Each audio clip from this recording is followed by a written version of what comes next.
Why are there atheists if there is a God? I wanted to discuss real quick here just my own exposure to evolution and those ideas. I had an individual contact me on my church's Facebook page. I don't normally check that, and he made the statement, "You're a liar," because we've proven evolution in bacteria, and I've heard this before. And I just think it's really remarkable to me, the equivocation, it is a logical fallacy, the equivocation of bacteria becoming bacteria with different characteristics. We're told that that's evolution. Well, the word evolution does not mean change in the way that it's used to describe that perspective as a theory of origins of species. Again, people need to go back and just reread Darwin. I've got the original, The Origin of Species, and the Descent of Man and everything else. Charles Darwin did not write a book about how species change. He wrote a book on the origin of species, why there are so many different kinds of animals. Okay, so finch beaks changing their size is not evolution. Bacteria becoming bacteria is not evolution. What you need to show to give any semblance of credibility to the idea of evolution is the formation of new kinds of animals. And that's what the theory really just doesn't show. And Darwin himself recognized that. Everyone that's into these debates has heard the quotations from Darwin. He believed very strongly that as the hard sciences had time to develop, that it would really bear out his ideas. And it's been pointed out by many.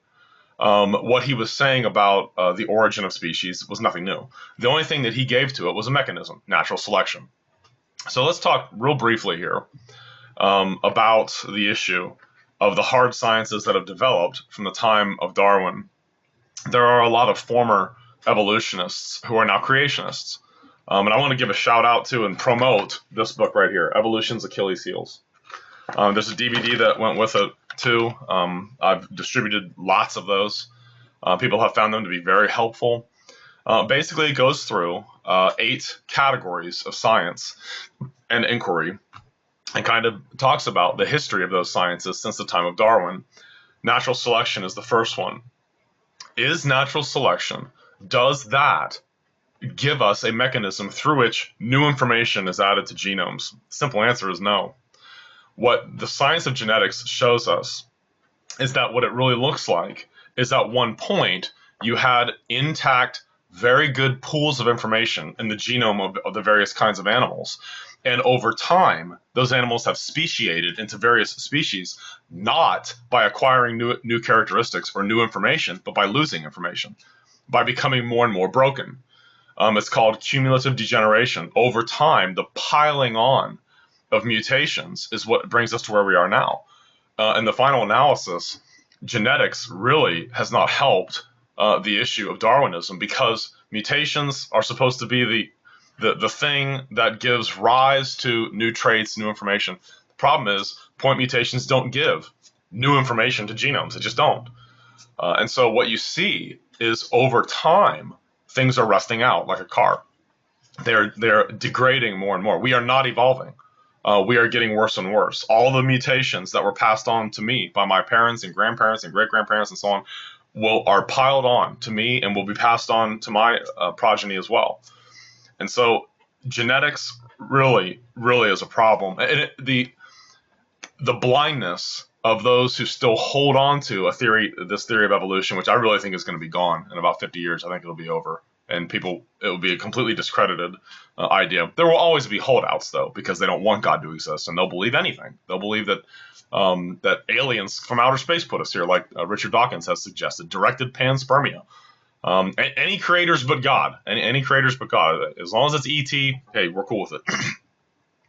I find it very inconsistent that evolutionists and atheists can look at the information that is coded into deoxyribonucleic acid molecules, DNA molecules, that are read by enzymes that are specifically designed to read that language. It's not just blips and little squiggles. It is a language with characters. in the DNA molecules, in the chromosomes of cells. There is so much information in them that it can fill encyclopedias worth of information. And they'll say, yeah, that happened by accident. That there's no intelligent source behind that whatsoever.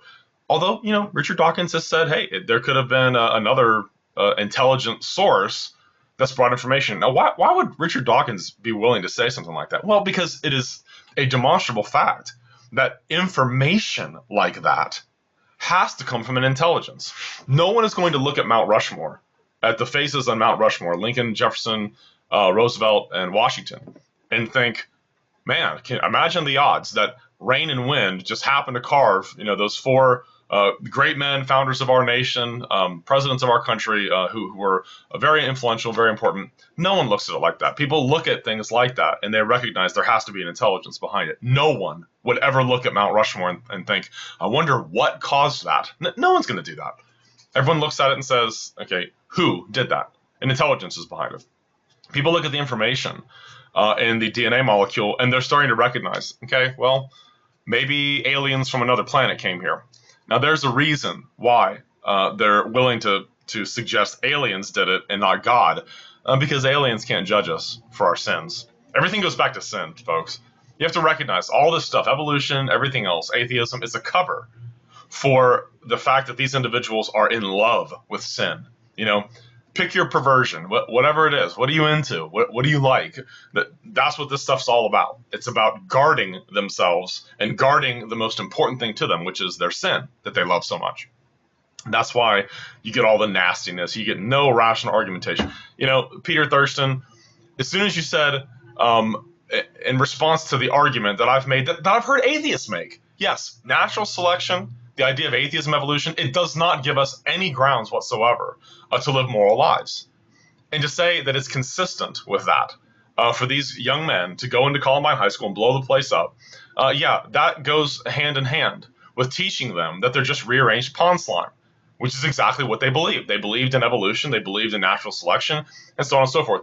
His response, do we therefore discard the science of ballistics because they used guns? That is the result of educational institutions that have taught individuals what to think instead of how to think. Why should I spend my time responding to things like that? I'm not going to, and I'm not going to watch the rest of that silliness because it's not worth my time. So genetics has turned out to be a real problem, and the fact of the matter is Darwin, at the time that he wrote The Origin of Species, knew nothing about genetics because it hadn't even developed as a science yet. And so now genetics is pushing people to say, well, maybe directed panspermia, maybe other life forms from outer space came to Earth and did this. Well, hang on a minute. Is there any evidence that happened? No. Is it science, therefore? No. It's philosophy. It's religion. It's a worldview. The origin of life is a big problem. Richard Dawkins talks about the first self-replicating proteins, but again, he's still willing to talk about directed panspermia. How about the formation of life, and what is the mechanism by which allegedly simple forms of life? There are no simple forms of life. They are incredibly complicated. I liked what David Berlinski said about what we know about the cell in terms of its internal workings at the time of Darwin and what we know today because of molecular biology and everything else, and because of the use of electron microscopes. He said, how would you compare our knowledge of what we knew about cells at the time of Darwin and what we know today? Is a comparison between a grain of sand and a galaxy, he said. And that's true. And we still don't know. It's so complicated. And you see the walking kinesins, and you see the way that these DNA molecules have these unbelievably complicated repair systems, and how they all work together and function together. Not a single part of those processes are useful by themselves. They all have to appear instantaneously and function together. That's why Michael Behe wrote that book, Darwin's Black Box. What is the black box? It's the cell. Cell biology, it's just, how do you account for this? How could this come about accidentally? But you see, my favorite illustration of that was when Bill Nye was asked a direct question. So what is the evidence that we evolved? Bill, what is the evidence? And his answer was, here we are. See, it's not a question of can I prove it or is there any scientific evidence of it? Has anyone ever observed anything? It's just, look, we're here. See, it's based on his presuppositions, on his worldview. What's the evidence that evolution happened? Everything is evidence that evolution happened. Because it has to be, because there can't be a God. And so it just happened by itself. Here we are. You see, it's not about evidence. It's not about science. It's not about facts. It's about philosophy. These people are committed philosophical naturalists, materialists, and there's variations on that. They have different ways of saying it, but it's really all the same thing. How about fossils? How much have we heard about Archaeopteryx and Tiktaalik and all sorts of other potential candidates? You know, the frauds. You know, Piltdown Man, Java Man, Nebraska Man, blah blah blah blah blah. A pig's tooth and so on and so forth becomes an entire human skeleton, and you have these imaginative drawings. The fossils are of no help to the idea of evolution. They just haven't been. They have not borne out the idea of micromutational evolution. And that's why people like Stephen Jay Gould have suggested, okay, well, evolution happened in such a way as to not leave any evidence behind, because it happens in punctuated bursts followed by long periods of equilibrium. So you're going to see the created kinds just sort of being static, and then all of a sudden it's something else. When I was in 6th grade science in the public school system here in the United States, we were taught what was called the hopeful monster theory. And I could not believe this. I felt at the time I was, 6th grade would be 11 years old, that 2 lizards got together and laid an egg and a sparrow was born. And I thought, what? Yeah. And then 2 other lizards nearby laid another egg, and a sparrow of the opposite gender was born. And they somehow found each other, they somehow mated, and started a new species. Wow. What's the evidence that that happened? There's none. Well, why speculate like this? Because God's not allowed to exist. And why is God not allowed to exist? Because we like to sin. We love sin. More on that later. Radiometric dating is also fraught with lots of internal flaws. What they're recognizing is that you can't make the kinds of assumptions about the past without being able to observe it, and therefore it's not science. Unless someone builds a time machine where they can go back in time and say, okay, all conditions have been exactly identical to what they are right now. In the past, those dating methods just really don't work. And of course, there's the issue of ethics and morality. A friend of mine here at the church just gave me 2 books, and I'm really excited to read them. In fact, I left them at home. They're sitting by my bedside. But anyway, The Philosophy of Humanism by Leconte something, I can't remember. And then The Religion of Humanism, something like that. And he said these guys are older writers, so they're much more consistent with their worldviews. And I like to read stuff like that. I mean, you really can't see it from here, but that's my atheism shelf back there. So I've got, if you're familiar with the dust covers, that's Michael Martin, the purple one with the white in the middle, that's Michael Martin's book, Atheism, A Philosophical Justification. Went through that when I was in seminary. Also, his book, The Case Against Christianity, is another good one. George Smith's book, Atheism, The Case Against God, and Bertrand Russell's stuff is over there. Nietzsche, Hume, and there's some others. Not everything fits on that shelf. There's actually some more stuff around my library. But I like reading atheists. I like reading, especially when they were more consistent with their own presuppositions and their own worldview, and just, took it like man. I think it was Jacques Monod said that the victorious races should stride over the corpses of the vanquished races. Just think, yeah, that makes sense, given that perspective. Ethics and morality really doesn't work in that system. We're told that, well, we just have a social contract. You figure out we evolve to avoid pain and to get along and so on and so forth. But as long as people recognize, well, that's just an evolutionary leftover. It doesn't actually correspond to a standard that we're going to be held accountable to, and therefore we can rise above it. That's what the Nazis did. That's what Heinrich Himmler did. He's like, it doesn't matter if it bothers your conscience a little bit. It doesn't matter if you see 400 or 500 or 1,000 corpses piled together. This is the most successful age in the history of the German people in its blood and soil and its conquest of the world. So don't let those things bother you. It's just biological chemical reactions in the brain. It doesn't correspond to anything that's actually real. So there you go. But why do people hold on to this idea of evolution when, as the hard sciences continue to push forward, they're seeing more and more and more? We don't see animals becoming new kinds. We see mediated design points. Yeah, you see animals change, but they don't become new kinds of animals. I mean, you can torture fruit flies all you want. They're still going to be fruit flies. The San Jose scale. Okay, so it's got the ones with darker wings don't get eaten because they blend in better. Well, that goes without saying. That's not evolution. Evolution does not mean animals change a little over time. They do. Everyone understands that. What we are saying is that they don't become new kinds of animals. That's the issue. But why do people hold on to this perspective? Why do they trumpet it? And why is it that only one of these individuals that has contacted me has actually been able to talk to me without cursing and swearing? It's really amazing to me. These people cannot stop. They can't help themselves. They have to curse and swear and get all nasty. And I just think, isn't that so telling? You know, I'll tell you one thing. I sleep like a baby at night. You know, when I was younger, I had a real anxiety problem. I just worried all the time.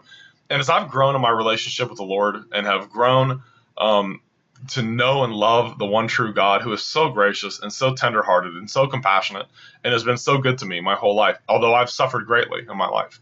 He's been so good and faithful to me. I've just learned how not to worry about anything. And there's no need to blow a gasket. There's no need to go off on people. There's no need to get all upset about things and to start cursing and swearing at people. Do I have passion? You bet. I'm very passionate about what I believe, about the truth. People say, oh, you're getting angry. There's such a thing as real passion. That's not anger. Okay, there's no need to be all sensitive about everything. People get all upset. You sound angry. No, it's called passion. Being passionate about what you believe, that's a good thing. That's a good thing. But why do people hold on to this idea of evolution? Well, they hold on to it because they like sin.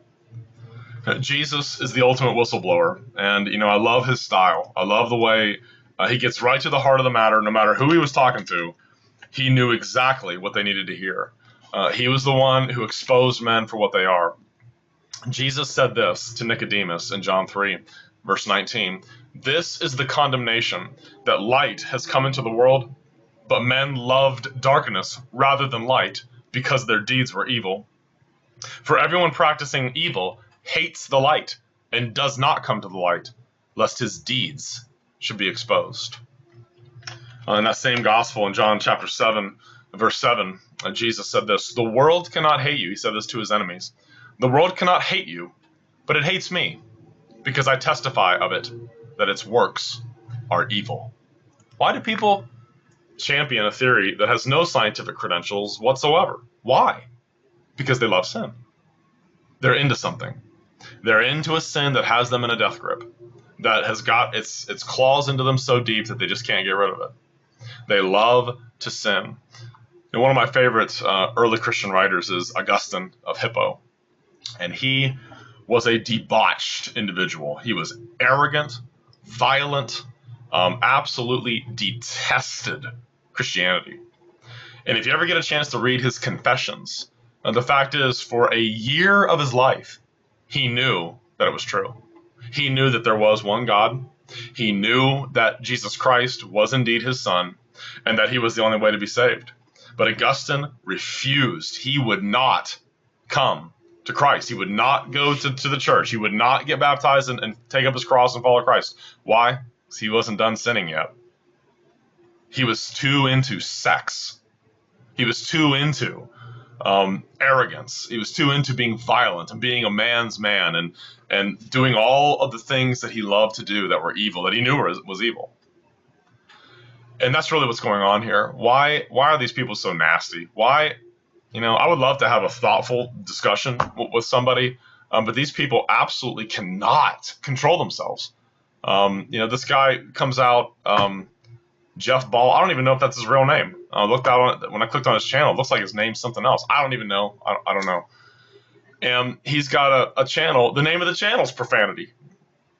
And watched about the first minute of a video, and it's just acid in the face. And I think, where are the thoughtful atheists? Where are the thoughtful ones? 20 years ago, there was an internet group called the Internet Infidels. I don't know if it exists anymore. And there was the Secular Web. I used to dialogue with some of those folks.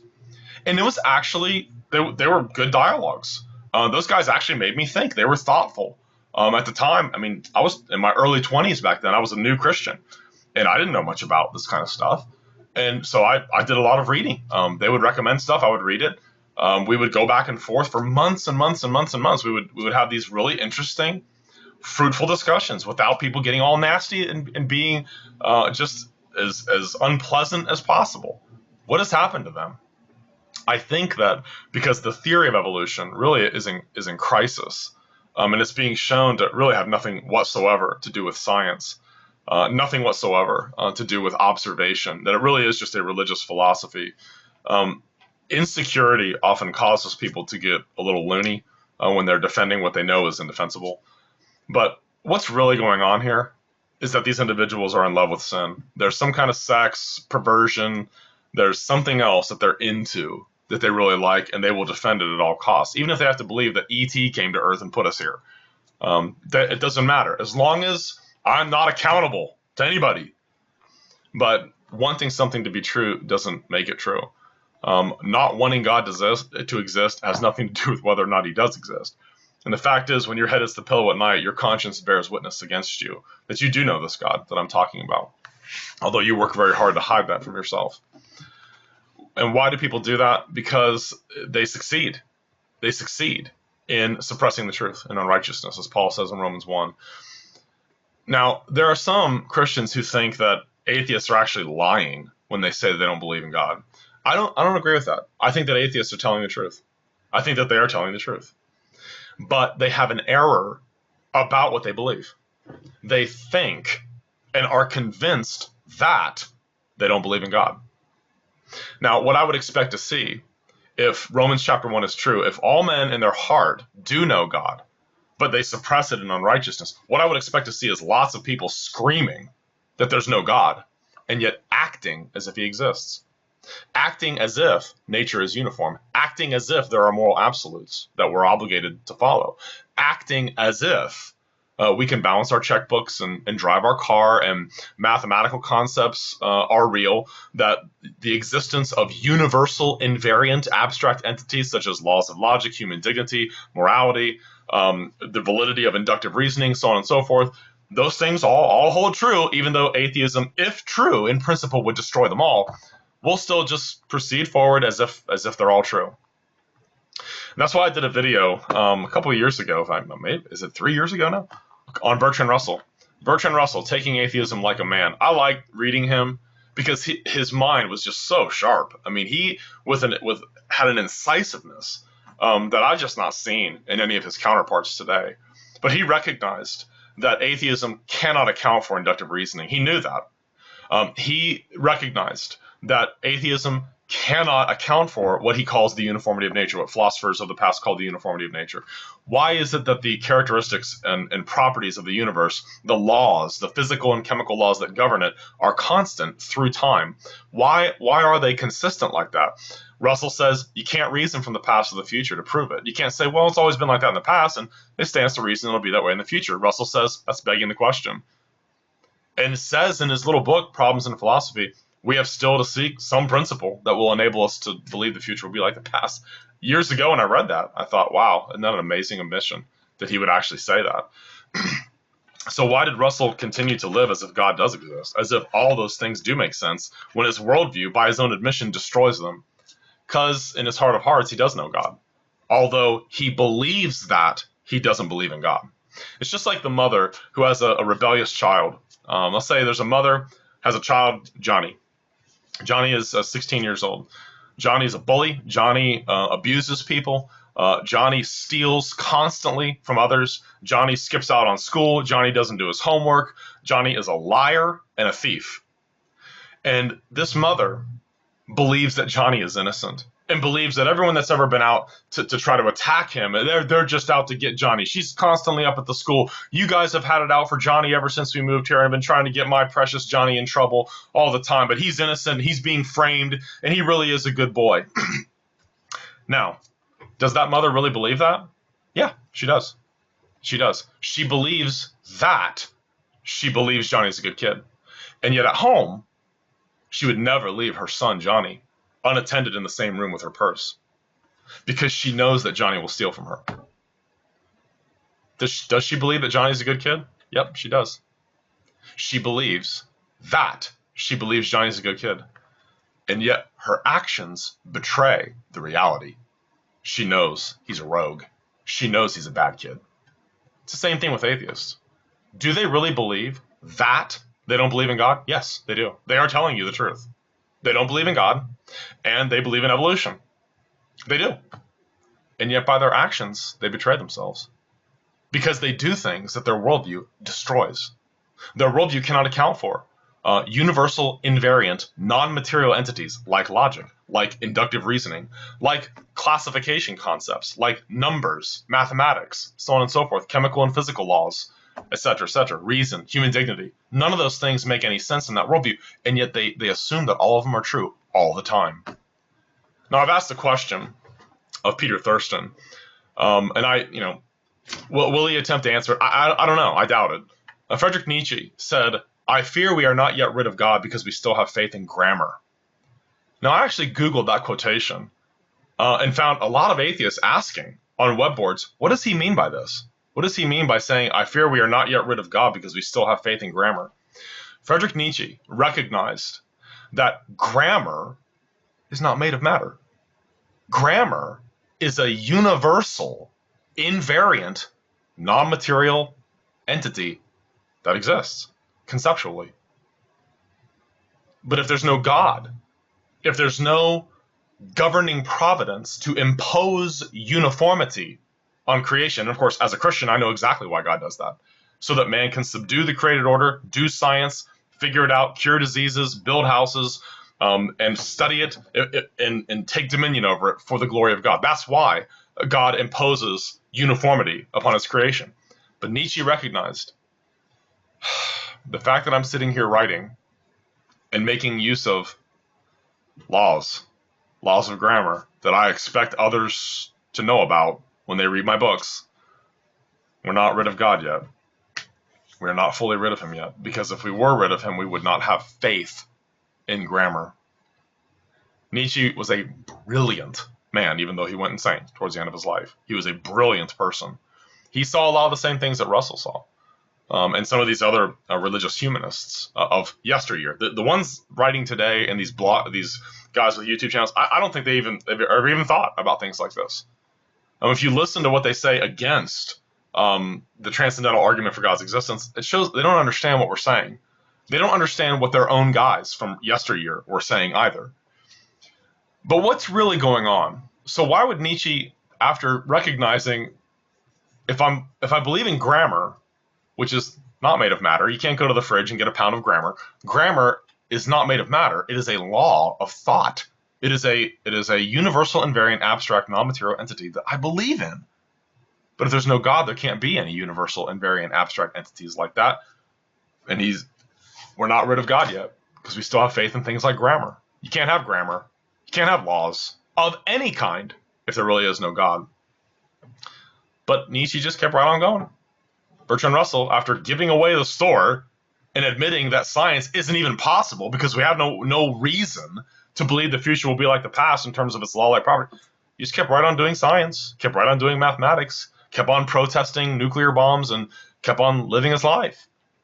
It's just like the woman who thinks Johnny is a good kid, but she would never leave her purse by him, because in her heart, she does know that Johnny is a horrible kid, but she's convinced herself that he's not. She just can't handle the idea that her precious Johnny is a horrible kid.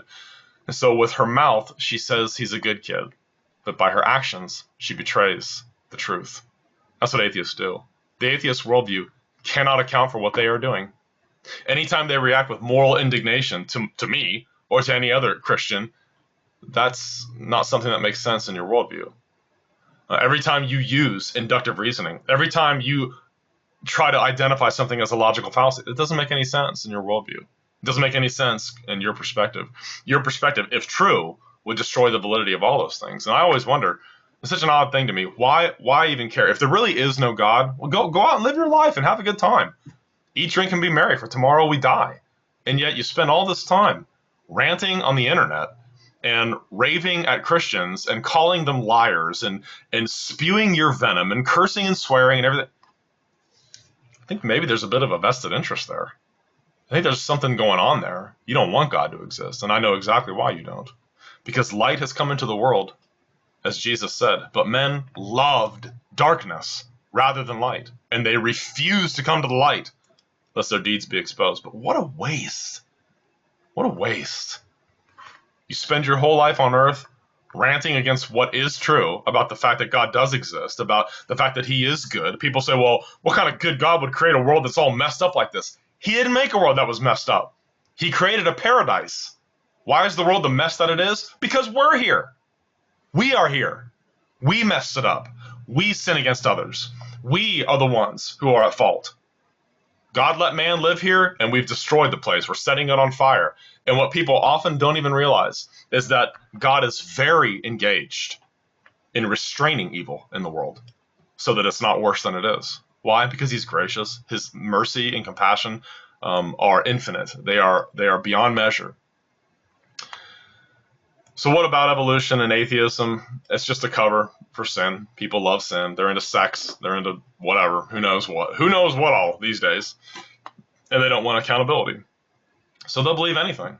They'll believe that lizards laid eggs and sparrows were born. They'll believe that E.T. put life on Earth. No matter what it is, no matter how absurd it is, no matter how the facts are, there are no evidence of any kind to support it. They'll believe things to keep from having to bend their knee to the God that they know created them in their hearts. But like I said, I do believe atheists when they tell me they don't believe in God. They believe that they don't believe in God. But by their actions, they betray the fact that in their hearts they do know him, because their worldview cannot account for what they do and what they know all day, every day. And so repent, turn from it, come to Jesus Christ, admit that you're a sinner, and experience what life was really meant to be.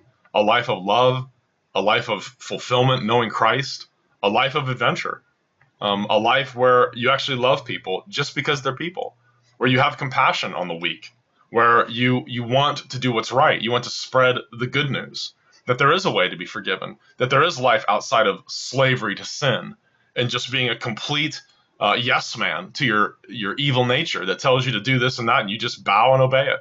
There is life, there is forgiveness, there is liberty, there's freedom, there's joy, there's a good night's sleep. I sleep like a baby because I know that God is sovereign and he's in control of all things. No matter what people say or do, God is in control, God is sovereign, God is good and gracious, and I love him so much, and I'm so thankful that he intervened in my life, because I too was once hopelessly lost. I mean, and would never have been a candidate to be a Christian, much less a pastor. But that's another story. I may go into that at some point in the future. But anyway, thanks for watching.